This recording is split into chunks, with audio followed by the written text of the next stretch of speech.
Good morning, Wyatt. I'm going to have you start by introducing yourself, your role at the district, and some of your responsibilities for the people that may not know you across the district. Sure. So my name is Wyatt Leahy. I'm the Director of Information Technology and Cybersecurity within our Enterprise Technology business unit. My team really oversees the IT infrastructure, cybersecurity, and support of a lot of MPBD's corporate systems.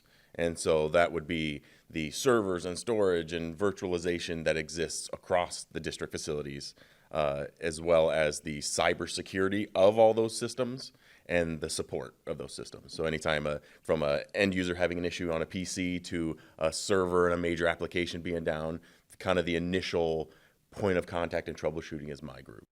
Wyatt, that leads me into the next couple of questions, I guess, about cybersecurity and how your team is. How are we preparing for that? How are we protecting the infrastructure that we do have with some of the cybersecurity threats that are not only facing us, but other utilities as well? Yeah, it's a challenge, right? We're a different type of organization. A lot of companies have to deal, their number one threat is e-crime, which are kind of pseudo-organized groups of individuals that are typically trying to compromise an organization for financial gain. We have that threat, but we also have the critical infrastructure threat. So we have all of our power plants, our transmission system, and all that. That is the target of nation states. So think Iran, think North Korea, Russia, China. They want into those systems. So in the event of whatever geopolitical stuff is going on, they have an option or an attack in their portfolio or whatnot that they can leverage to apply pressure to the United States. So that leads me into a question about how we can be vigilant and stay ahead of some of these cyber threats and what your team is doing to stay ahead of those. Yeah, and it's really hard. And you said team, that's really what it is. It's a team effort. And there's no one team at MPBD that's responsible for all of it. And so if let's start out at the internet. That's where all the bad guys live. So we engage in that through industry engagement. So that's partnering with government entities. It's partnering with public power entities like the Large Public Power Council or threat intelligence organizations like the MSISAC, which is the Multi-State Information Sharing and Analysis Center. It's kind of a mouthful. But all of these different engagements that we have on kind of the outside of MPPD help us build a picture of what's going on in the world and how we then, looking internally, need to change our processes, change what we're looking at, change the tempo of certain priorities or whatnot in order to respond to that kind of changing landscape of threats. Then you get down into, say, the utility side, which is below kind of the information technology part of MPPD, and it's a whole different ballgame. It's a different type of technology, and they're handled in different ways, and the implications are far greater. Not that a major issue on the IT side isn't, but it's a much bigger deal when you're talking about an entire power plant or the transmission system. Yeah. And so each of those teams have a very similar kind of setup with watching what's going on in the world and using that information to change or adapt to what we're doing internally. So you touched on team a little bit there. So let's lead into the MPPD team. What can the rest of the employees be doing to help us stay on top of some things and to help protect us as well from some of those cyber threats? Sure. So contrary to popular belief and what you see in movies and you see all this crazy hacking and there's lasers and lights and stuff, the number one most common attack vector by far is email phishing. And why expend the resources to do some sort of crazy compromise from the internet when you can just get somebody to give you access to their computer? It's much easier to do that. It's very low cost and pretty easy. And that's why we preach the whole think before you click. Right? That's why we do annual cyber training. That's why we send out those monthly cyber training proof point training emails, and why we do phishing simulations.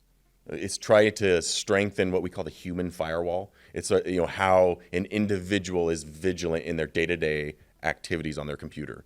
But that being said, the human firewall, like the individual and their defense against phishing simulations or real phishing, is only one aspect of cybersecurity, right? We have a lot of people and processes and technology. We call it defense in depth, layered upon that. So if in the event that somebody clicks on a malicious link or opens a malicious attachment, we have a lot of other things in place to defend against that.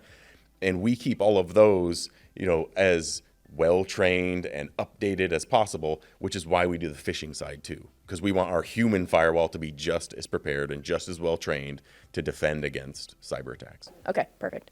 So Wyatt, we talked a little bit about ET teammates being vigilant and the cybersecurity team staying on top of things. How does this impact our customers? Yeah, it has a direct impact on our customers. I mean, when you're thinking the utility side of cyber and the impact that a cyber attack against, obviously the utility of side of MPPD could have is a direct impact on our customers from a power generation and transmission perspective. On the IT side of cybersecurity, direct impact as well. We have a lot of customer data that we need to protect. Their data is also our data. When you're thinking of customer information and billing information, that's got to be protected and secured. And they need to have that faith in us that we're doing what's right to protect their data. Wyatt, can you explain a little bit about the scope of the threat that comes in on a daily basis? Yeah, it's massive, right? Daily, no. Monthly, I can talk to monthly. So if you look at, say, the number one most common attack vector is email. NPPD receives about 1.5 million emails a month. And that's unfiltered. That's just raw emails coming in. And then we send that through a series of filters, and we roughly around 80% of which are filtered out. So that's the scope of just email-based junk that we get. Some targeted emails, phishing emails, a lot of it junk. When we talk about just raw security data across all of MPPD systems, we collect about just over 1 billion with a B, 1 billion snippets of data every single day across all MPPD systems. And so then we have to go through that data to paint a picture of where the bad guys might be at any given time, if they're there. And so it requires a lot of talent on the team, requires a lot of technology, really good processes to kind of work through all that data to make it, meaningful information that we can respond to. So it's not just us protecting us, it's us protecting our customers as well. 100%. Can we lead into what some of the misconceptions of cybersecurity are? And with those misconceptions, how do we debunk those? Yeah, the biggest misconception I would say is that, I have a long password, so I'm safe. Right? There's a lot more to it. A lot of people share their passwords between the different applications that they have at home and personal and work and all that, and we do not want that. You need to layer, just like we do here in your personal life and at work, we layer defense. And so as you have, say you have a Facebook account or something like that, you can enable multi-factor authentication. And so the misconception of just a password being everything I need is really bad. It is not. There's many websites out there now that you can go see, like you put your email address in and it'll tell you all the times that your email address has been a part of a compromise, and it's scary to see because your password's probably compromised in one way or another. So that's why multi-factor or layers of defense are really, really important. Yeah, that's a great way to put it. If you had to describe MPPD in one word, what would that word be? It's a great question. I would say team. Is that cliche to say? No, I think that's great. It's real for me. I mean, we are a very strong team here. We have a very strong culture. I've noticed everyone looking out for each other. I've never had a conversation with somebody where they say it's not my job or I don't know what you're talking about. Kind of that flippant type of response. It's always been, I may not know, but this person can help you, or let me take you to them. The culture has always been willing to, just like we were talking about, curiosity, learning, adapting, wanting to grow.